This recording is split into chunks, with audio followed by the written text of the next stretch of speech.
Mis hermanos, una de las cosas más confrontantes que uno ve en diferentes circunstancias es ver a un adulto con una mentalidad de niño. Un adulto con una mentalidad de niño es algo difícil de observar, y muchas veces esto se da por cuestiones físicas, un retraso mental, diferentes circunstancias que han hecho que una persona no tenga un desarrollo normal en torno a su mente. Pero también se da muchas veces porque muchas personas no quieren enfrentar lo que es madurar como persona y se quedan en un nivel de niños. Sea cual sea el caso, ver a una persona de ese tipo es algo confrontante para una persona, no es algo normal y no es fácil de aceptar. Mis hermanos, en el campo espiritual es exactamente igual. En el campo espiritual es muy difícil aceptar a alguien que teniendo o debiendo tener una madurez espiritual no tenga esa condición. Y quiero, antes de entrar al texto a exponer, todos sabemos que los días miércoles estamos exponiendo la primera carta de Juan. Antes de entrar al texto a exponer, quiero hablar un poco sobre lo que es el camino de la madurez cristiana, antes de entrar al texto. Y cuando arrancamos a hablar del camino de la madurez cristiana, tenemos que primero entrar a ver cuál es el objetivo de madurar espiritualmente. Vayamos por favor a Romanos 8:29, es un texto siempre de base en torno a este tema, porque el apóstol Pablo nos enseña en ese pasaje que nuestra predestinación tiene un propósito, nuestra elección tiene un propósito. Y el apóstol Pablo dice en Romanos 8:29, porque a los que antes conoció, también los predestinó para que fuesen hechos conforme a la imagen de su Hijo, para que Él sea el primogénito entre muchos hermanos. Así que el apóstol Pablo nos muestra que el hecho de nuestra predestinación es ser como Cristo. Acompáñame más adelante al capítulo 13, versículo 14 de Romanos, donde el apóstol Pablo insta y dice: sino vestíos del Señor Jesucristo y no proveáis para los deseos de la carne. Vestíos del Señor Jesucristo.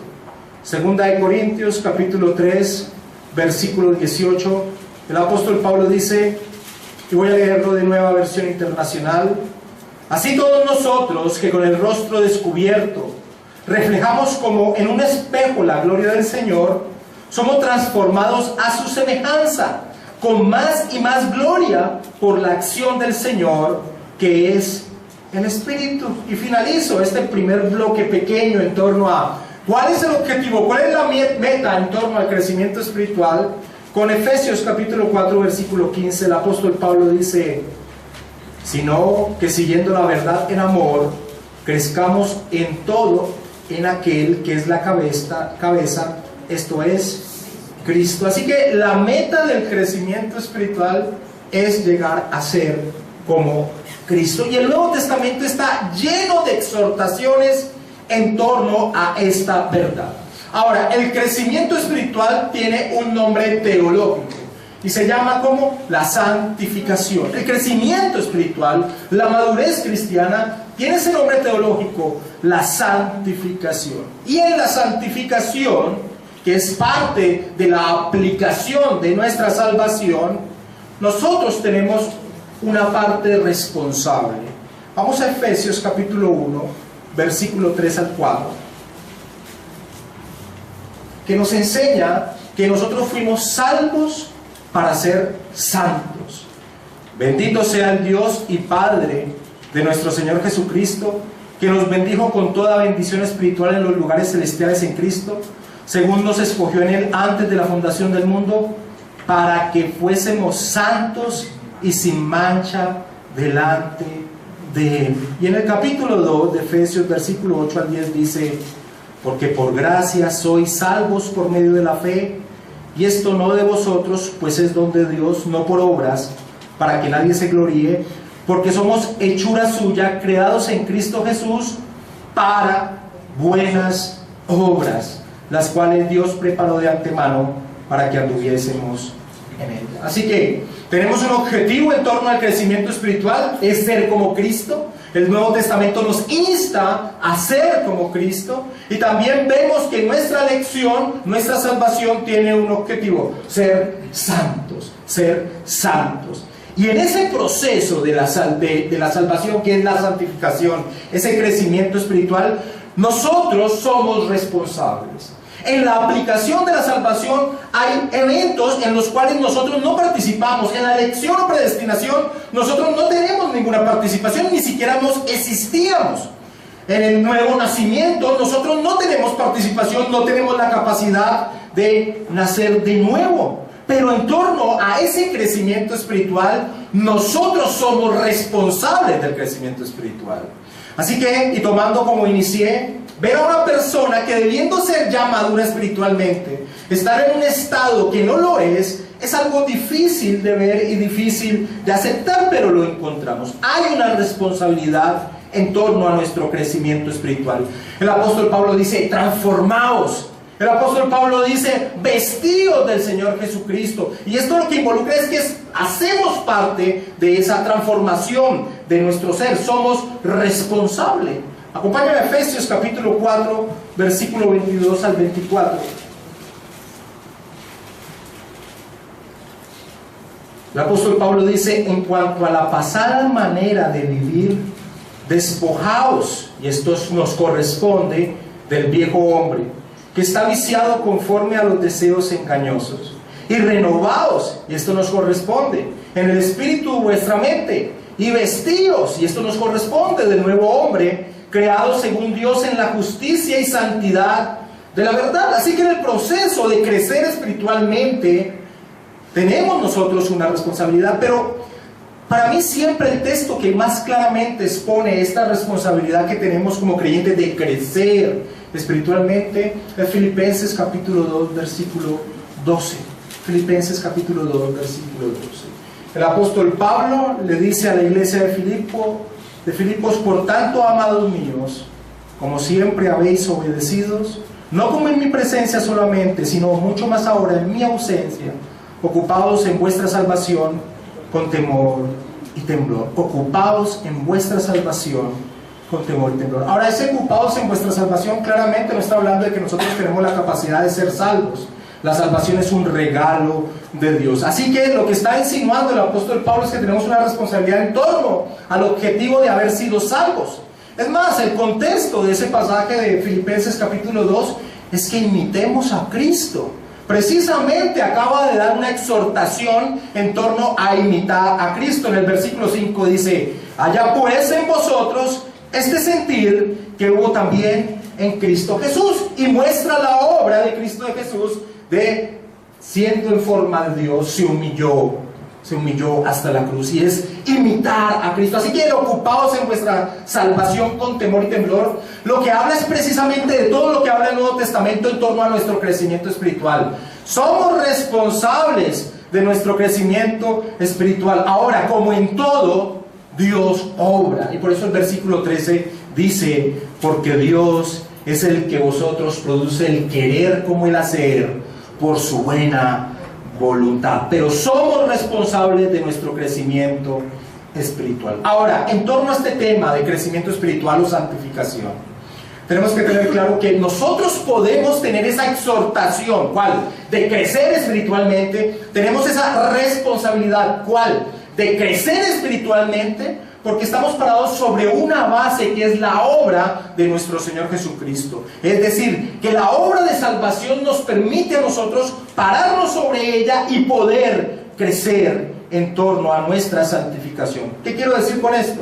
Que cuando hablamos del tema de la santificación, que cuando hablamos del tema del crecimiento espiritual, no estamos hablando en torno al hecho de ser salvos. No tiene que ver con el hecho de cómo estamos posicionados frente a Dios. No estamos hablando de justificación. No estamos hablando de si somos aprobados o no por Dios, porque eso ya lo ha hecho Dios por gracia. Entonces, cuando hablamos de este tema del crecimiento espiritual, es muy importante. Cuando hablamos del tema de la santificación, es muy importante que la santificación, que el crecimiento espiritual no tiene que ver con el hecho de que seamos salvos o no, o que vayamos a perder nuestra salvación, sino con el hecho de que hay un propósito por el cual Dios nos ha salvado. El apóstol Pablo dice en Tito capítulo 3 versículo 5, nos salvó no por obras de justicia que nosotros hubiéramos hecho, sino por su misericordia, por el lavamiento de la regeneración y por la renovación en el Espíritu Santo. Y el apóstol Pablo les dice a la iglesia de Corinto, y me parece un pasaje maravilloso en torno a lo que tenemos que hacer los cristianos. Es 1 Corintios capítulo 3, y quiero que vayamos allá. 1 Corintios capítulo 3, versículo 10. El apóstol Pablo le dice a la iglesia de Corinto, conforme a la gracia de Dios que me ha sido dada, yo como perito arquitecto puse el fundamento y otro edifica encima, pero cada uno mire cómo sobreedifica, porque nadie puede poner otro fundamento que el que está puesto, el cual es Jesucristo. Así que cuando hablamos de santificación, cuando hablamos de crecimiento espiritual, que es algo que nos insta constantemente los escritores del Nuevo Testamento, no estamos hablando en torno a nuestra salvación, a nuestra justificación. Somos aprobados por Dios por la obra de nuestro Señor Jesucristo, pero sí es una responsabilidad que tenemos nosotros. Es una responsabilidad el crecer espiritualmente. Tampoco cuando hablamos de crecimiento espiritual o santificación estamos hablando de tiempo en este sentido. No porque una persona diga ser cristiana o sea cristiana por muchos años significa que tiene un crecimiento espiritual más grande que otra persona que tal vez no tiene los años en Cristo que tenga esa otra persona. Por ejemplo, una persona puede decir, tengo 40 años en Cristo Jesús, pero hay otra persona que tenga tal vez 3 años en Cristo Jesús y el crecimiento espiritual sea muy distinto en torno a la persona que tiene 3 años a la que tiene 40 años. Tal vez la que tiene 40 años en torno al Evangelio no haya crecido lo que debió haber crecido, y la persona que tal vez tenga 3 años en torno al llamamiento que el Señor le ha hecho haya crecido mucho más espiritualmente que la otra persona. Así que cuando hablamos de crecimiento espiritual no estamos hablando en torno a relación de tiempo, aunque debería ser así. Aunque debería ser así. El apóstol Pablo le dice a los corintios, de manera que yo, hermanos, no pude hablaros como a espirituales, sino como a carnales, como a niños en Cristo. Pablo esperaba algo distinto de los corintios, pero no lo encontró. Esperaba que no fueran ya los niños espirituales que aún seguían siendo. Entonces, cuando hablamos del crecimiento espiritual, de la santificación, no estamos hablando en torno tampoco a tiempo, aunque debería ser de esa manera. Y tampoco cuando estamos hablando de crecimiento espiritual, estamos hablando de que sea algo que yo he logrado y que si yo me descuido en ello, en todo caso voy a estar en ese nivel espiritual cuando vuelva a ocuparme en mi salvación con temor y temblor. Es decir, que si yo ejerzo mi labor de crecer espiritualmente, de ocuparme de la salvación con temor y temblor, pero en un momento dado descuido ese crecimiento, no es que mi nivel se mantenga en ese estado de crecimiento espiritual, sino que decrece. Así que cuando hablamos de crecimiento espiritual no hablamos de algo que se mantiene, sino que hay que estar constantemente creciendo en torno a nuestra santificación, en torno a nuestro crecimiento espiritual. Toda esta introducción, ¿para qué? Toda esta introducción en torno a la santificación es ¿para qué? Porque en torno al estudio de la primera carta de Juan, en el texto que vamos a tratar en esta noche, el tema del crecimiento espiritual surge. Vayamos a 1 de Juan, capítulo 2, versículos 12 al 14. Resumo antes de leer el pasaje. Todos los cristianos estamos exhortados a crecer espiritualmente, a ser como Cristo. Ese es el propósito de nuestra elección. Esto no tiene que ver con nuestra salvación, porque nuestra salvación es por gracia, no por obras. Esto no tiene que ver con tiempo, y esto tiene que ser algo constantemente en nuestra vida. Vayamos a 1 de Juan, capítulo 2, versículos 12 al 14 y leamos la porción. Os escribo a vosotros, hijitos, porque vuestros pecados os han sido perdonados por su nombre. Os escribo a vosotros, padres, porque conocéis al que es desde el principio. Os escribo a vosotros, jóvenes, porque habéis vencido al maligno. Os escribo a vosotros, hijitos, porque habéis conocido al Padre. Os escribo a vosotros, padres, porque habéis conocido al que es desde el principio. Os he escrito a vosotros, jóvenes, porque sois fuertes, y la palabra de Dios permanece en vosotros y habéis vencido al maligno. Esta porción de la primera carta de Juan causa mucha intriga dentro de los exégetas bíblicos, dentro de los estudiosos bíblicos. ¿Por qué? Porque no parece tener relación con lo que se viene tratando.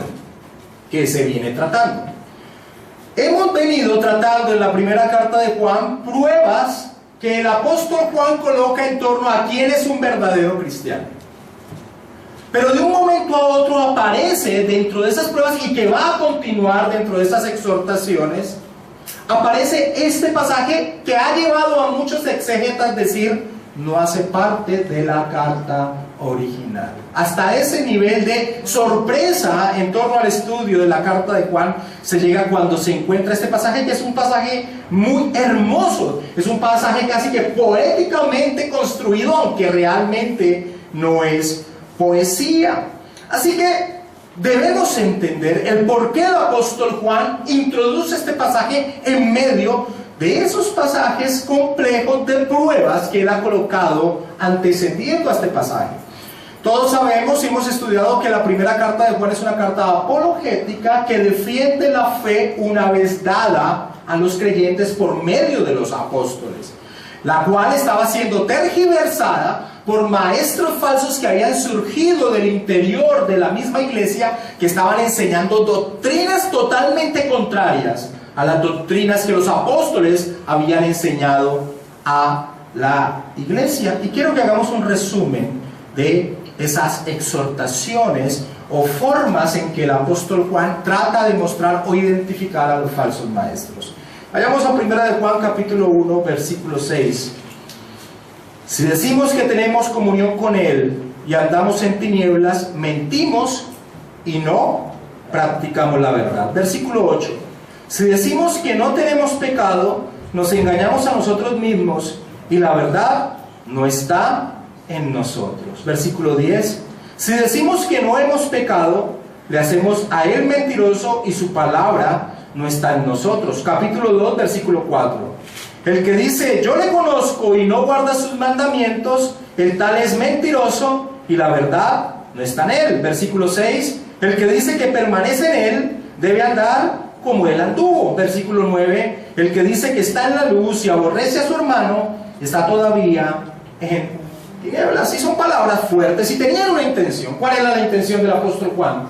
La intención del apóstol Juan era darle a la iglesia características para que pudieran identificar a los falsos maestros. Ya hemos hablado mucho de cuáles eran las características que tenían estos falsos maestros, de cuáles eran sus enseñanzas. Cada una de estas referencias, el propósito que tiene Juan es identificar al falso maestro. Ahora, ¿por qué aparece en medio de este punto, de estas formas que se expresa el apóstol Juan?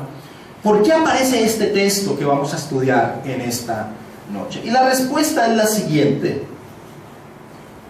porque podía haber un creyente que al ver las pruebas o text, llamando text como llaman los norteamericanos, las pruebas que había colocado el apóstol Juan, podía haber un creyente verdadero en medio de la iglesia que al ver que él no caminaba como Cristo caminaba, ni al ver que él no amaba como Cristo amaba, tal vez pensar que no era un verdadero creyente.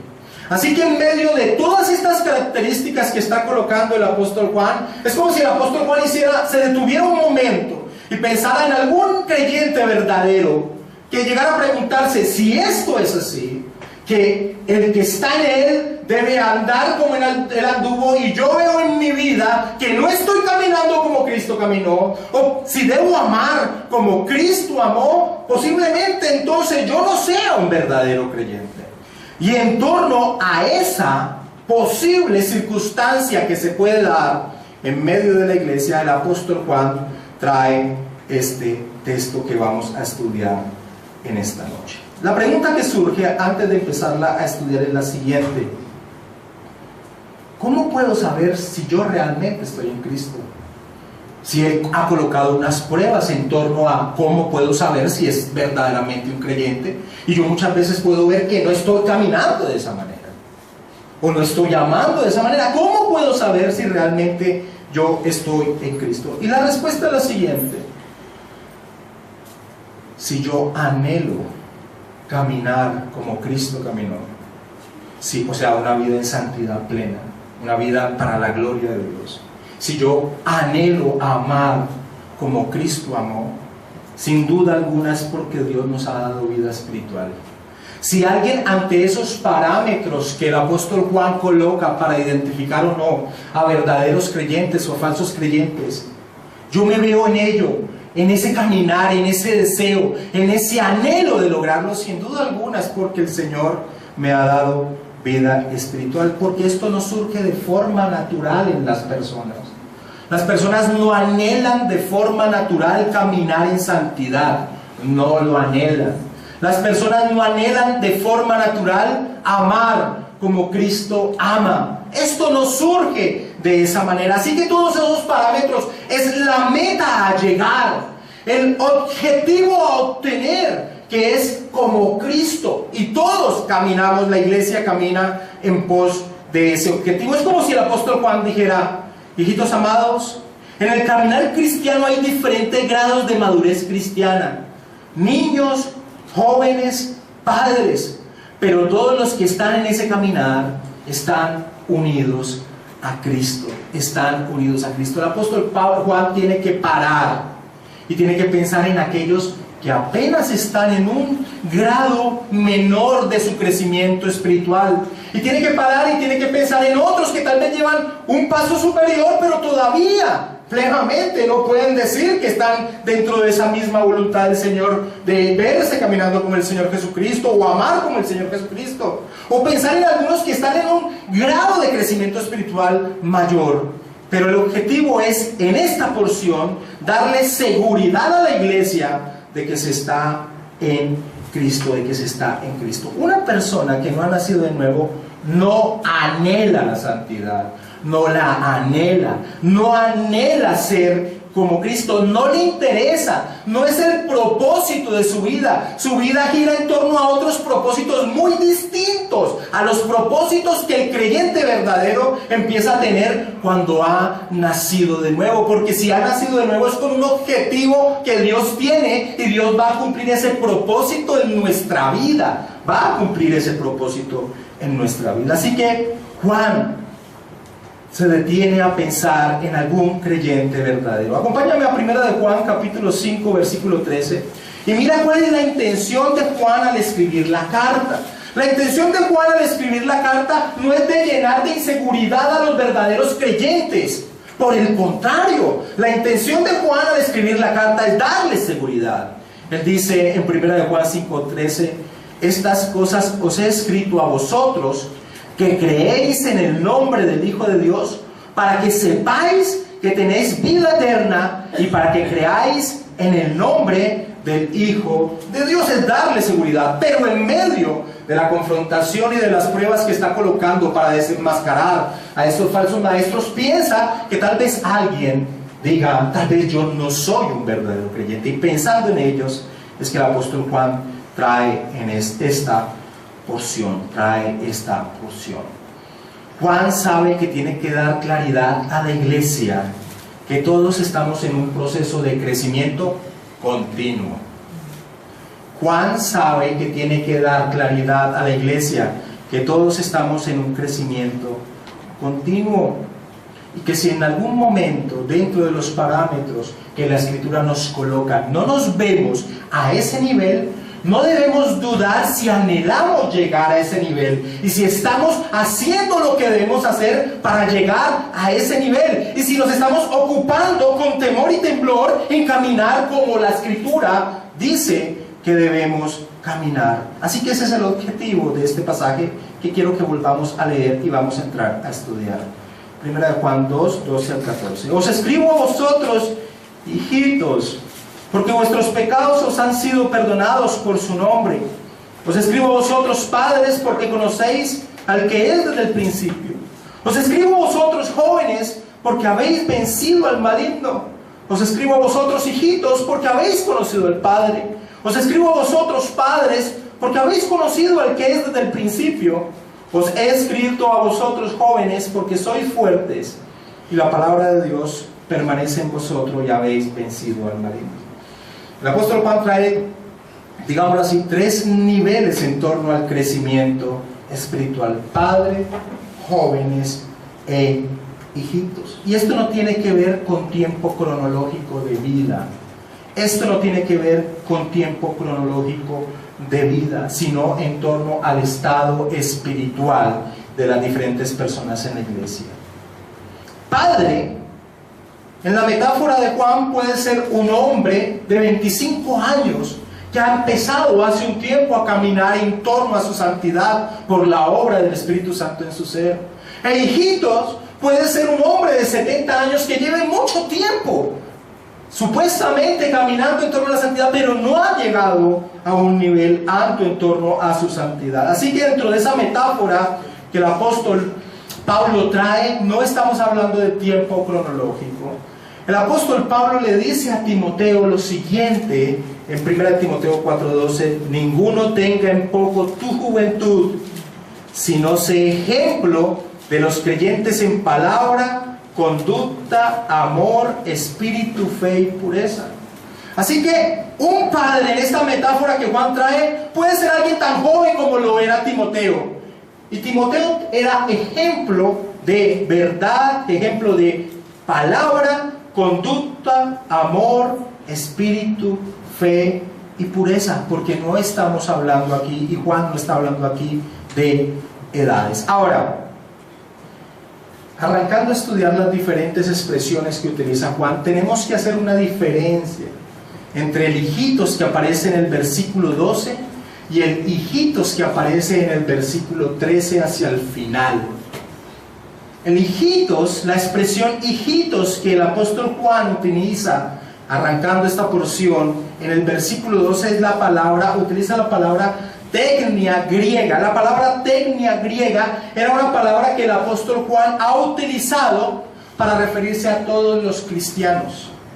La palabra tecnia, que la Reina Valera traduce como hijitos, es una palabra que el apóstol Juan ha utilizado para referirse a todos los cristianos. Así que esa primera expresión no se refiere a una persona en particular dentro de su crecimiento espiritual, sino que está abarcando a todos los cristianos. Mira por ejemplo el versículo 1 del capítulo 2. Hijitos míos, estas cosas os escribo para que no pequéis. Y es exactamente la misma palabra que el apóstol Juan va a utilizar en el versículo 12. Tecnia. Y ese pasaje no está haciendo referencia a alguien en un grado espiritual X o Y. Está hablando de todos los cristianos. Aquí que en el versículo 12, os escribo a vosotros, hijitos, porque vuestros pecados han sido perdonados por su nombre. Está abarcando en ese arranque a todos los cristianos. Y esto es muy importante. Esta forma en que habla el apóstol Juan y que abarca a todos los cristianos es muy importante. ¿Por qué el apóstol Juan le llama hijitos a la iglesia? ¿Por qué le llama hijitos a la iglesia? Yo puedo ver 2 causas principales. La primera es porque esa palabra tecnia la utilizaban para hablar de los nacidos de nuevo, de los nacidos de nuevo, de todos los creyentes. Esa palabra estaba como unida al que había nacido de nuevo. Pero también puedo utilizar esa palabra hijitos porque de una manera u otra Juan era padre, digámoslo así, de los creyentes de la iglesia. ¿En qué sentido? Primero que todo por su edad. El apóstol Juan, cuando escribe esta carta, es un hombre muy anciano. Se puede decir que era tal vez el hombre más anciano dentro de los cristianos que habían. Era el último apóstol vivo. Dicen algunos que cuando escribe esta carta tenía de 90 a 100 años. Y eso era muy extraño dentro del mundo del siglo I, donde la expectativa de vida no era tan alta, ni poco, a ese nivel. No sé si ustedes se acuerdan dentro del Evangelio de Juan, que aparece una referencia que nos indica algo en torno a esto de que Juan hubiese vivido tanto tiempo, sin perder Primera de Juan 2. Acompáñame al Evangelio, a Juan capítulo 21, versículo del 20 al 24.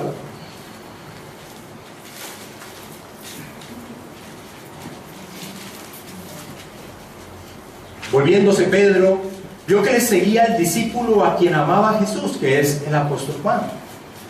El mismo que en la cena se había recostado al lado de él y le había dicho: Señor, ¿quién es el que te ha de entregar? Cuando Pedro le vio, dijo a Jesús: Señor, ¿y qué de este? Jesús le dijo: si quiero que él quede hasta que yo venga, ¿qué aquí? Sígueme tú. Este dicho se extendió entonces entre los hermanos, que aquel discípulo no moriría. Pero Jesús no le dijo que no moriría, sino: si quiero que él se quede hasta que yo venga aquí a ti. Este es el discípulo que da testimonio de estas cosas y escribió estas cosas, y sabemos que su testimonio es verdadero. Así que este pasaje del Evangelio de Juan casi que nos trae a afirmar lo que dicen los estudiosos bíblicos en torno a que Juan, cuando escribe este Evangelio, es un hombre muy anciano, algo muy raro, a tal punto que se había regado la bola, digámoslo así, de que no moriría, Así que si él llama padre, también puede llamar padre, porque como siendo apóstol y además por su edad, podía llamar padre o hijitos a los receptores de la carta. Además, los apóstoles de una manera u otra fueron padres para la iglesia. El apóstol Pablo dice: edificados sobre el fundamento de los apóstoles y profetas, siendo la principal piedra del ángulo Jesucristo mismo. Así que Juan, como último apóstol vivo, toma esa posición y le habla a la iglesia. Ahora, ¿qué le habla? Hemos estudiado apenas la primera parte del versículo 12. Os escribo a vosotros, hijitos. Ahora, ¿qué les dice? A todos los cristianos, porque esa es la referencia, tecnia, que se utilizaba para hablar a todos los que habían nacido de nuevo. Aquí va a cobijar a todos los cristianos, no importa su nivel de crecimiento espiritual, no importa. ¿Qué les dice? Porque vuestros pecados os han sido perdonados por su nombre. Y esto era muy importante en torno al tema que él venía tratando, porque podía haber alguien dentro de la iglesia que en torno a las pruebas que estaba colocando el apóstol Juan, de un verdadero maestro, de un verdadero discípulo del Señor, alguien pudiera llegar a pensar: yo no califico allí. Pero les está diciendo: sus pecados han sido perdonados. Ese es el mensaje, esa es la promesa del Evangelio. Ese es el mensaje que siempre tuvo el Evangelio en torno al perdón de los pecados. Y el apóstol Juan, arrancando este énfasis que quiere dar a la iglesia, toca esta parte de la promesa: sus pecados han sido perdonados, sus pecados han sido perdonados. No importa el nivel espiritual en que se encontraran, hijitos nacidos de nuevo, tecnia, sus pecados han sido perdonados, sus pecados han sido perdonados. Y esta era una verdad que ellos necesitaban afirmar. Ese era el propósito de la carta. Ahora, Juan resalta el por qué han sido perdonados sus pecados. ¿Qué dice el versículo? ¿Por qué han sido perdonados tus pecados? Porque vuestros pecados os han sido perdonados por su nombre. ¿Qué enfatiza esta expresión por su nombre?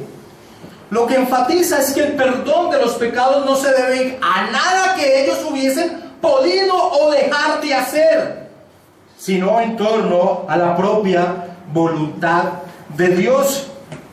Y esto es muy importante para ellos. Han recibido perdón no por algo que ellos hicieran o dejaran de hacer. Y él necesita reafirmar a la iglesia que las pruebas que está colocando es un anhelo que ellos deben llegar. Es como cuando el Señor Jesucristo dice en Mateo 5:48: sean perfectos como vuestro Padre Celestial es perfecto. Ninguno de nosotros vamos a llegar a una perfección, pero esa es la meta. Y cuando el apóstol Juan coloca las formas en que debemos vivir, debe ser la meta que nosotros debemos anhelar andar como Cristo anduvo, anhelar amar como Cristo amó. Esas son las metas y debemos luchar por ellas y debemos anhelar en nuestro corazón hacerlas. Pero no quiere decir que alguien que no esté en ese nivel entonces no sea un verdadero cristiano. Y eso es lo que él quiere enfatizar en este punto. Ustedes han recibido perdón no por algo que hayan hecho, sino porque Dios se lo ha dado por su nombre. Ahora, la expresión por su nombre está regada en toda la Escritura. Y cuando esta expresión por su nombre se une en torno al perdón de los pecados, se enfatiza que el perdón de los pecados se da en torno a la gloria de Dios. Y quiero que hagamos un recorrido rápido en torno a esa expresión. Salmos capítulo 25, versículo 11.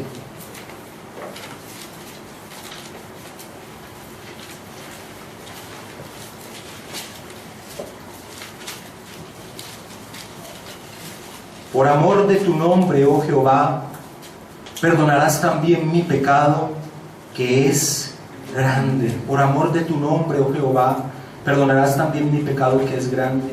El Salmo 109, versículo 21 dice: y tú, Jehová, Señor mío, favoréceme por amor de tu nombre, líbrame por tu misericordia, porque tu misericordia es buena. Jeremías capítulo 14, versículo 7, dice el profeta Jeremías, si quieren se los leo si no llegan rápido allí. Aunque nuestras iniquidades testifican contra nosotros, oh Jehová, actúa por amor de tu nombre, porque nuestras rebeliones se han multiplicado, contra ti hemos pecado. E Isaías capítulo 48, versículo 9 dice: por amor de mi nombre diferiré mi ira, y para alabanza mía la reprimiré, para no destruirte. Así que el perdón de Dios, que los cristianos de la iglesia, a la cual Juan les escribe que estaba siendo atacada y tergiversada, ¿verdad?, por falsos maestros, ellos debían entender que el perdón de sus pecados se daba por el amor de Dios mismo, por su sola voluntad, para su propia gloria. Y esto era muy importante para ellos, y es muy importante para cualquier persona que trata a veces de dudar de cuál es su posición en torno a Dios, Así que en torno a este tema del crecimiento espiritual, este no es un tema de condenación. No es un tema de condenación, sino que es un tema de motivación. Motivar de que el niño debe convertirse en un joven y que el joven debe convertirse en un padre. Es un tema de motivar a crecer. Ese es el objetivo que tiene el apóstol Juan. Tiene un propósito, y es motivar a crecer. Vamos a leer el versículo 13 y 14 de Primera de Juan, y vamos a estudiar entonces cada nivel de crecimiento espiritual que el apóstol Juan trata aquí. Primera de Juan capítulo 2, versículo 13 al 14. Os escribo a vosotros, padres, porque conocéis al que es desde el principio. Os escribo a vosotros, jóvenes, porque habéis vencido al maligno. Os escribo a vosotros, hijitos, porque habéis conocido al Padre. Os escribo a vosotros, padres, porque habéis conocido al que es desde el principio. Os escribo a vosotros, jóvenes, porque sois fuertes, y la palabra de Dios permanece en vosotros, y habéis vencido al maligno. Y empecemos por el hijitos del final del versículo 13. Mis hermanos, si nosotros cogemos esto como una salutación del apóstol Juan en torno a las familias que habían dentro de la iglesia, pues no tiene ningún sentido las referencias que hacen en torno a un padre. Todos los padres no eran de allí que habían conocido al que era desde el principio, ni todos los jóvenes eran fuertes y habían vencido al diablo. Así que el que tome esto de esta manera está malentendiendo el propósito del apóstol Juan. Así que, enfatizando el propósito que tiene el apóstol Juan, la palabra que utiliza para hijitos al final del versículo 13, que es distinta técnica, que ya vimos qué significaba y que abarcaba a todos los cristianos, no importaba el nivel espiritual en que se hallaran, el apóstol Juan utiliza la palabra paida. La palabra paida. Y la palabra paida es niñitos, es infante. Es niñitos y es infante. Y dice: os escribo a vosotros, hijitos, paida, porque habéis conocido al Padre. Han conocido al Padre. Ellos ahora, los niñitos en Cristo, los paida en Cristo, sabían que tenían una relación con el Padre. Ellos ahora conocían que tenían una relación con el Padre. Han empezado a tener una relación con el Padre, con Dios. Eso no lo sabían ellos anteriormente. Acompáñenme un momento a 2 Corintios 5, 17, donde el apóstol Pablo enfatiza cuál fue la obra que hace el Señor Jesucristo. Juan, 2 Corintios capítulo 5, versículo 17, pastor, por favor. De modo que si alguno está en Cristo, nueva criatura es, las cosas viejas pasaron, he aquí todas son hechas nuevas. Y sigue diciendo el por qué son hechas nuevas. Y todo esto proviene de Dios, quien nos reconcilió consigo mismo por Cristo y nos dio el ministerio de la reconciliación. Que Dios estaba en Cristo reconciliando consigo al mundo, no tomándoles en cuenta a los hombres sus pecados, y nos encargó a nosotros la palabra de la reconciliación. Mis hermanos, no sé si ustedes recuerdan, porque todos aquí hemos sido paidas en Cristo, niños espiritualmente, nacidos hace poco en ese recorrido de crecimiento espiritual. No sé si todos recordamos cuál es ese sentimiento que tenemos cuando nos sabemos en una relación con Dios. Es algo maravilloso. Es lo que las personas a veces llaman, tomando las palabras de Apocalipsis, el primer amor. ¿Cierto? El primer amor es algo maravilloso. Es algo maravilloso porque no teníamos presente en nuestro ser que teníamos una relación con Dios. Teníamos una religión sacramentaria, ritualista. Veíamos por allá un ser crucificado, oscuro. Veíamos a Dios muy ajeno de nosotros. Pero cuando nacemos espiritualmente, ese regalo de la vida espiritual que nos da el Señor a través de su Santo Espíritu, nosotros tenemos una sensación maravillosa de ahora saber que tenemos una relación con Dios. Eso es maravilloso. Y esto lo empezaron a conocer, o debían conocerlo, o lo conocían estos paidas, estos niñitos en Cristo. Soy de Cristo, soy de Dios. Es un sentimiento maravilloso en torno al creyente. El apóstol Pablo dice que el Espíritu Santo da testimonio a nuestro espíritu que somos hijos de Dios. Eso es maravilloso. Eso es algo que no podemos expresar, pero que yo sé que todos hemos sentido en ese inicio de nuestra vida espiritual. Es más, es tan maravilloso ese sentimiento que ¿cuáles son los mejores evangelizadores de la iglesia? Los recién convertidos. No se pueden callar, quieren contarle a todos sus cercanos lo que es estar en Cristo, porque es algo que no se había experimentado. Es por eso. ¿Por qué son tan buenos evangelizadores los recién convertidos, los paidas en Cristo? Porque es algo que están experimentando por primera vez. Es algo que se está experimentando. Es algo que se está sintiendo. Es una obra espiritual. El testimonio que da el Espíritu Santo a nuestro ser. Eres hijo de Dios. Eso es maravilloso. Eso es maravilloso. Ahora, la palabra paida también trae un aspecto que tenemos que tener en cuenta, porque vuelvo y repito, ¿cuál es el objetivo de la enseñanza de esta noche? Y que también, sin lugar a dudas, tiene que haber sido el objetivo de Juan. El objetivo es impulsar a crecer espiritualmente. El objetivo es impulsar a crecer espiritualmente. Así que la palabra paida tenía una característica que no es muy buena, porque la palabra paida también enfatiza ignorancia. Así que el recién nacido es salvo, sus pecados han sido perdonados. Por eso utiliza el apóstol Juan, antes de empezar a nombrar cada uno de estos niveles de desarrollo espiritual, la palabra tecnia, y les ha dicho: sus pecados han sido perdonados por su nombre, no porque hayan hecho algo, no por el recorrido espiritual que tengan. Y esto se relaciona con lo que arranqué diciendo al principio: la base de la santificación es la obra de Cristo. Pero todos debemos ver cómo construimos dentro de esa base. Pero el paida en Cristo, el niño en Cristo, es un ser ignorante. ¿Ustedes se acuerdan cuál es la palabra que utiliza el apóstol Pablo en Gálatas para hablar de lo que hace la ley para llevarnos a Cristo? Ayo. Paidagogos. Ayo, Nueva Reina Valera la traduce así, pero en griego es paidagogos.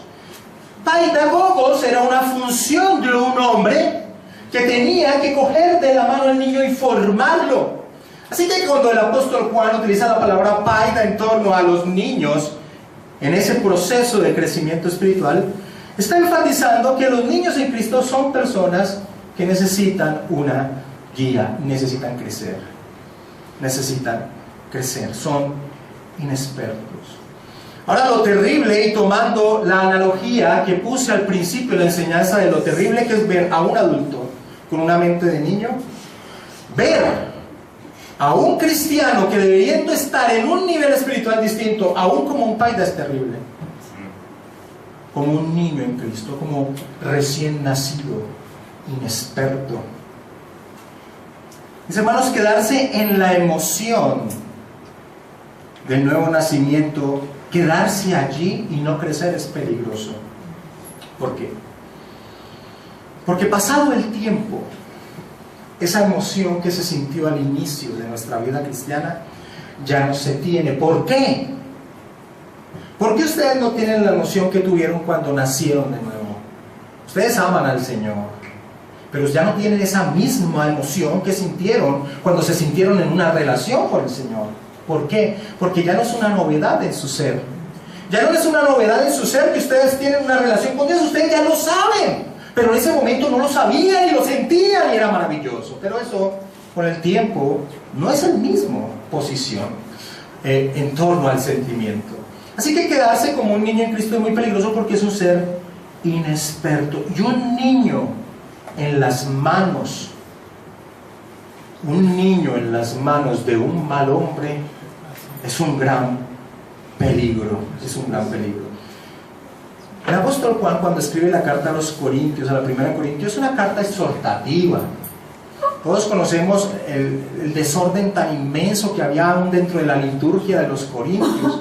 Todos sabemos cómo el apóstol Pablo le llamó a los Corintios. No, yo no les pude hablar como espiritual y no como a niños, como a carnales. Les tuve que beber leche y no viandas porque no eran capaces de recibirlo. Eso no es un alabo. Eso es una crítica que les está haciendo el apóstol Pablo a ellos. Se habían quedado en un nivel muy bajo y eso es muy peligroso. Y en torno a esa parte de esa liturgia loca que tenían los corintios, el apóstol Pablo, de forma, no sé si irónica o directa, dice: cuando yo era niño, hablaba como niño, pensaba como niño, juzgaba como niño, mas cuando ya fui hombre, dejé lo que era de niño, mostrándole que no era la resaltación de los dones que supuestamente tenían, sino que era la madurez en torno al amor lo que se debía buscar. Así que era una exhortación que utiliza el apóstol Pablo y mostraba el peligro que se tenía que dar como un niño. Ahora, acompáñame a Efesios 4, del 11 en adelante, porque ahí vamos a ver el peligro que hay de quedarse en un nivel espiritual como un niño recién nacido y no crecer en torno a las cosas del Señor. Y estamos hablando de la santificación. Estamos hablando de ese concepto teológico de la santificación, el crecimiento espiritual. El apóstol Pablo dice en Efesios 4 del 11: y él mismo constituyó a unos apóstoles, a otros profetas, a otros evangelistas, a otros pastores y maestros, a fin, con el propósito, con el objetivo de perfeccionar a los santos para la obra del ministerio, para la edificación del cuerpo de Cristo, hasta que todos lleguemos a la unidad de la fe y del conocimiento del Hijo de Dios, a un varón perfecto, a la medida de la estatura ¿de quién? De la plenitud de Cristo, que es el objetivo que tenemos todos los creyentes. Crecer, crecer, crecer. Cuando hablo de crecer, crecer, crecer, yo no sé si hay alguien que no me está entendiendo. Aquí estoy hablando del crecimiento espiritual, que usted es responsable si ustedes son nacidos de nuevo. Usted tiene una responsabilidad en torno a su crecimiento espiritual. Ahora, el que no crece está en peligro. Mira lo que dice el versículo 14 de Efesios 4. Dice, el por qué crecer. Dice, ¿para qué? Para que ya no seamos, ¿qué? Niños fluctuantes, llevados por doquiera de todo viento de doctrina, por estratagemas de hombres que para engañar emplean con astucia las artimañas del error. Así que, ¿cuál es el objetivo de pasar de esa edad de niños a un crecimiento en conocimiento? Que no seamos tan ingenuos de creer cualquier bobada que aparece alguien diciendo por ahí. Anteayer murió este hombre Myles Monroe, no sé si anteayer o hace 3 días, y todo el mundo se le ha venido encima a mostrar lo hereje que era este hombre, y era un hereje totalmente. Pero la responsabilidad es del mismo cristiano, que al no crecer coge cualquier bobada que dice alguien, que se para en un púlpito y lo creen. Mi hermano, un niño en las manos de un mal hombre sufre vejámenes. Un pedófilo destroza la vida de un niño. Los falsos maestros toman la vida de los niños en Cristo y los conducen por caminos enredados y oscuros. Pero el punto aquí es el siguiente: la responsabilidad de crecer es del cristiano, es una exhortación de los autores del Nuevo Testamento, vestidos, transformados, ocupados.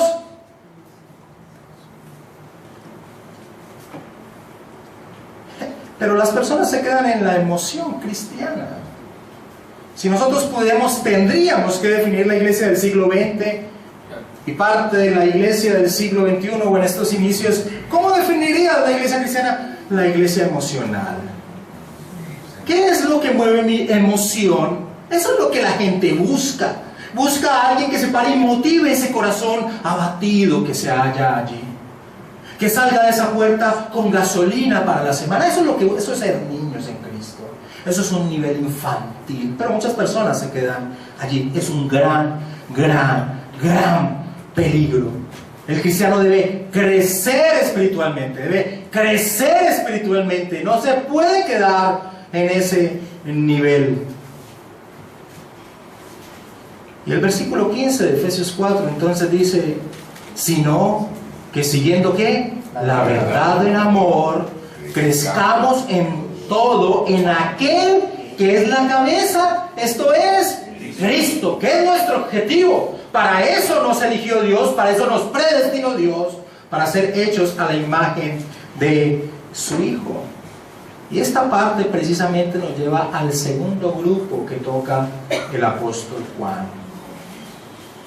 El segundo grupo: crecer en todo aquel que es la cabeza, esto es Cristo. Primera de Juan 2, 13, 14 dice, en la parte intermedia del versículo 13: os escribo a vosotros jóvenes, porque habéis vencido al maligno. Y el versículo 14: os he escrito a vosotros jóvenes, porque sois fuertes, y la palabra de Dios permanece en vosotros, y habéis vencido al maligno. Ahora, ¿por qué son fuertes? ¿Cómo han tenido la capacidad de vencer al maligno? ¿En qué sentido son fuertes estas personas? Porque la palabra de Dios permanece en ellos. El niño debe crecer en su conocimiento. El niño debe crecer en torno al conocimiento. El apóstol Juan dice: han vencido al maligno porque son fuertes en la palabra de Dios. Porque son fuertes en la palabra de Dios. Mis hermanos, muchas personas piensan que la obra de Satanás es como poseer a alguien y llevarlo a pecar. Pero la principal obra de Satanás es tergiversar la verdad. Así ha sido desde el Edén. Con que Dios os ha dicho, ¿cierto? ¿Cuál es el objetivo de Satanás? Tergiversar la verdad. Ahora, cuando alguien ha crecido en el conocimiento de Dios, en el conocimiento de la verdad, en el conocimiento de la palabra de Dios, es alguien que no es fácilmente engañado por aquel que quiere tergiversar la verdad. Un niño espiritual, al no conocer la verdad, ve a alguien parado en un púlpito o en una revista con una sonrisa muy amplia, o con un grupo o una iglesia muy grande, y entonces dice: esto debe ser verdad. Pero alguien que conoce la palabra de Dios no se deja engañar por cualquier cosa que una persona diga. Acompáñenme a 2 Corintios, capítulo 11, versículo del 13 al 15.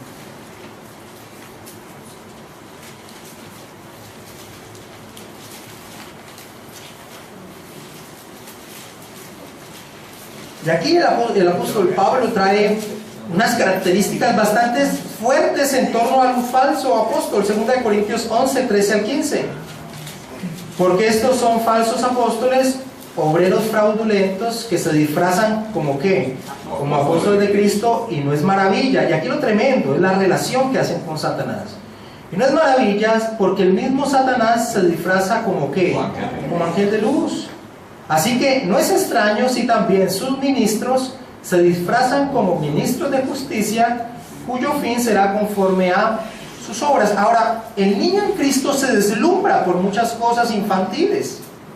una buena expresión, una iglesia muy llena, muchos libros escritos, mucha gente siguiéndolo, y como no conoce la verdad, está propenso a ser engañado. Pero el que crece en torno a la verdad cierra cualquier puerta en torno a la tergiversación de la palabra. Si le presentan un evangelio distinto, él va a saber distinguir y va a rechazarlo. El evangelio de la prosperidad, el evangelio de que Dios vive por nosotros y nos va a dar una vida maravillosa y no nos va a pasar absolutamente nada. El que ha crecido en la verdad reconoce esto y lo rechaza. Si se presenta un Dios distinto al de las Escrituras, él conoce la verdad y la rechaza. Si se presenta un objetivo distinto en la vida, él conoce la verdad y la rechaza. ¿Por qué? Porque es fuerte en la palabra de Dios. ¿Qué hace el que es fuerte en la palabra de Dios?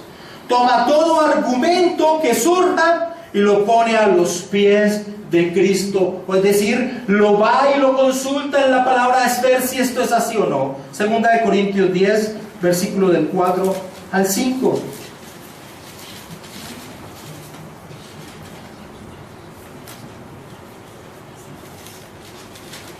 Porque las armas de nuestra milicia, dice el apóstol Pablo, no son carnales. Estas son nuestras armas, sino poderosas en Dios para destrucción de fortalezas. ¿Cuáles?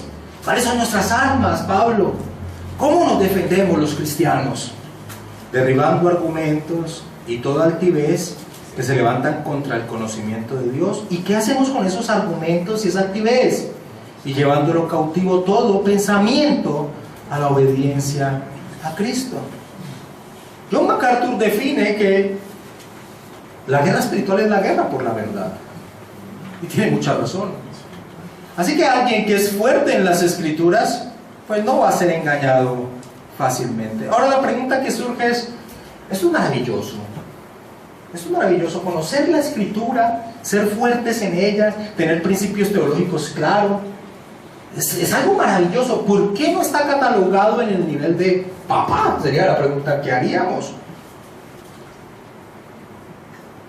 Porque tampoco nos podemos quedar allí. ¿Cómo así? No, tampoco nos podemos quedar conociendo las Escrituras. ¿Qué hace falta? ¿Qué hace falta, mis hermanos? Vivirlas. Vivir las Escrituras. Ese es el gran peligro del mero conocimiento. De seguro no son arrastrados por cualquier viento de doctrina. De seguro que pueden dar una respuesta en torno a una pregunta teológica. Pero posiblemente sus vidas tiren por el piso todo ese supuesto conocimiento que dicen tener. Santiago capítulo 1, versículo 22 al 25. Conocemos muy bien ese pasaje. Pero sed hacedores de la palabra y no tan solamente oidores, engañándoos a vosotros mismos, porque si alguno es oidor de la palabra pero no hacedor de ella, este es semejante al hombre que se considera un espejo su rostro natural, porque él se considera a sí mismo y se va y luego olvida cómo era. Mas el que mira atentamente en la perfecta ley, la ley de la libertad, y persevera en ella, no siendo oidor olvidadizo, sino hacedor de la obra, este será bienaventurado en lo que hace. Y esto nos lleva al tercer grupo. Versículo 13 arranca diciendo: os escribo a vosotros, padres, porque conocéis al que es desde el principio. Y el versículo 14 al inicio dice: os he escrito a vosotros, padres, porque habéis conocido al que es desde el principio. Repite la misma característica. Ahora, cuando el apóstol Juan, tanto en el Evangelio como en las epístolas, utiliza la palabra conocer, utiliza la palabra griega ginosko. Ginosko es más que un conocimiento intelectual. La principal característica de la palabra ginosko es un conocimiento por experiencia. Es un conocimiento por experiencia. Estas personas que el apóstol Pablo referencia aquí como padres han tenido un recorrido en torno a una relación. Han tenido un recorrido de vida en torno a una relación. ¿Con quién? ¿Con quién enfatiza que se ha tenido esa relación? No, con aquel que es desde el principio. Y en el versículo 14 vuelve y dice, con aquel que es desde el principio. ¿Quién es aquel que es desde el principio? Para responder esa pregunta vamos a los dos primeros versículos, o al primer versículo del Evangelio, y ahorita nos vamos a ir al primer versículo de la epístola. Entonces, al primer versículo del Evangelio, en el principio era el Verbo, y el Verbo era con Dios, y el Verbo era Dios. Ahora, esa forma de expresarse de Juan la trae a la epístola. Vayamos a Primera de Juan, capítulo 1, versículo 1 y 2. El mismo término, esa expresión desde el principio es algo que repite Juan. Dice, lo que era desde el principio, lo que hemos oído, lo que hemos visto con nuestros ojos, lo que hemos contemplado y palpado en nuestras manos tocante al Verbo de vida, porque la vida fue manifestada y la hemos visto y testificamos, y os anunciamos la vida eterna, la cual estaba con el Padre y se nos manifestó. Así que cuando habla en torno a un ginosco, a un conocimiento en torno a relación, está hablando en torno a una relación con el Señor Jesucristo. Y aquí casa todo. ¡Pum! ¿En qué sentido? Nosotros hemos sido elegidos para ser como Cristo. Cristo es el ejemplo que nosotros tenemos a seguir. Es más, el apóstol Juan ha dicho, aquel que está unido a Él debe andar como Él andó. Y después ha dicho, aquel que ama debe amar como Él amó. ¿Se acuerdan? Este mandamiento que les doy no es nuevo, pero este mandamiento sí es nuevo. ¿Se acuerdan de lo que estudiamos hace 8 días? ¿Y cuál es el nuevo? Que os améis unos a otros es antiguo, está desde Levítico, pero como yo os he amado. Así que aquí vuelve y casa. ¿En qué sentido casa? Que en torno a la relación de aquel que ha crecido espiritualmente, es una relación de experiencia en torno a aquel que es desde el principio, y en torno a aquel que desde el principio es la expresión que tiene el apóstol Juan para referirse al Señor Jesucristo, al Señor Jesucristo. Y aquel que está unido al Señor Jesucristo vive como el Señor Jesucristo. Acompáñame a Juan capítulo 17, versículo 4 y 5.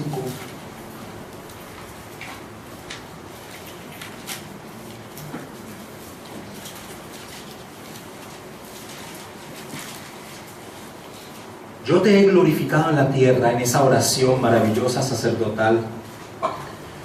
El Hijo orando al Padre. Yo te he glorificado en la tierra. He acabado la obra que me diste que hiciese. Ahora pues, Padre, glorifícame tú al lado tuyo con aquella gloria que tuve contigo antes que el mundo fuese. Yo te he glorificado en la tierra. Esa fue la obra, esa fue la forma, ese fue el objetivo que tuvo el Señor Jesucristo, y ese es nuestro objetivo, vivir para la gloria de Dios. Pero mi hermano, solo se puede vivir para la gloria de Dios en aquel que tiene una relación estrecha e íntima con el Señor Jesucristo. Juan capítulo 15, versículo 5.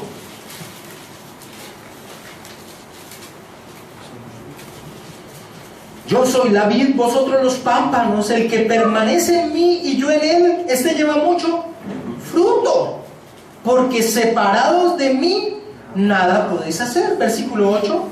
En esto es glorificado mi Padre, en que llevéis mucho fruto y seáis así mis discípulos. Y seáis así mis discípulos. Mis hermanos, es maravilloso.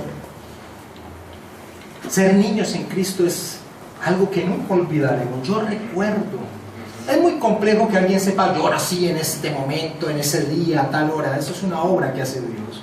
Como dice en Juan 3, es como el viento que va de un lugar a otro y no sabemos hacia dónde se dirige ni cómo actúa. Pero si yo tuviese que decir una fecha, porque yo soy consciente de lo que viví en ese momento, yo diría que el 2 de junio de 1996 para mí fue algo maravilloso. Yo supe que era hijo de Dios y fue maravilloso mi vida, y ese es un sentimiento que yo sé que ustedes saben a lo que me estoy refiriendo. Pero quedarse como niños es peligroso. Debemos conocer y avanzar. Conocer, y es maravilloso. Y yo le doy gracias a Dios por esta congregación, porque aquí las personas se forman teológicamente, y eso exige de más, cada vez más, de crecer y crecer. Pero no solo el conocimiento es importante, es muy importante, pero no lo es todo. Hay que vivirlo. Y hay que vivir en torno a una relación con Cristo. Acuérdense que el cristianismo es una relación personal, perdónenme la redundancia, con una persona viva. Cristianismo no es una serie de dogmas que yo conozca y trate de aplicar. Ese no es el cristianismo. El cristianismo es una relación personal, y perdónenme la redundancia, no tengo otra forma de expresarme. Es una relación personal con una persona viva, con la persona del Señor Jesucristo. Y nosotros debemos caminar en nuestro proceso de santidad en torno a esa relación, unidos a Él, unidos a Él. Esa es nuestra meta, mis hermanos. La maravilla de la vida cristiana es la transformación de un ser. Como dice el apóstol Pablo en Romanos capítulo 12, versículo 2.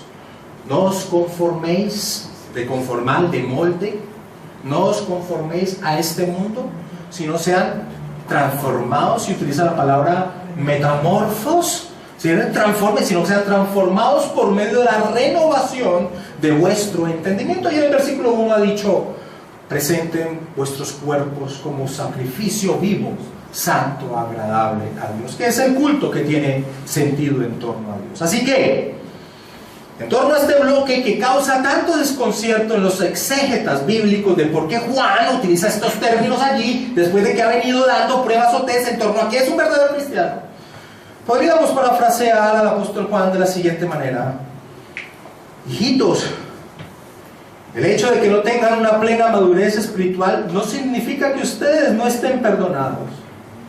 El propósito de esta carta no es que ustedes duden de su salvación. Por el contrario, escribo esta carta para que entiendan que aunque no somos perfectos, caminamos en esa dirección. Caminamos en esa dirección. Vamos a orar, mis hermanos.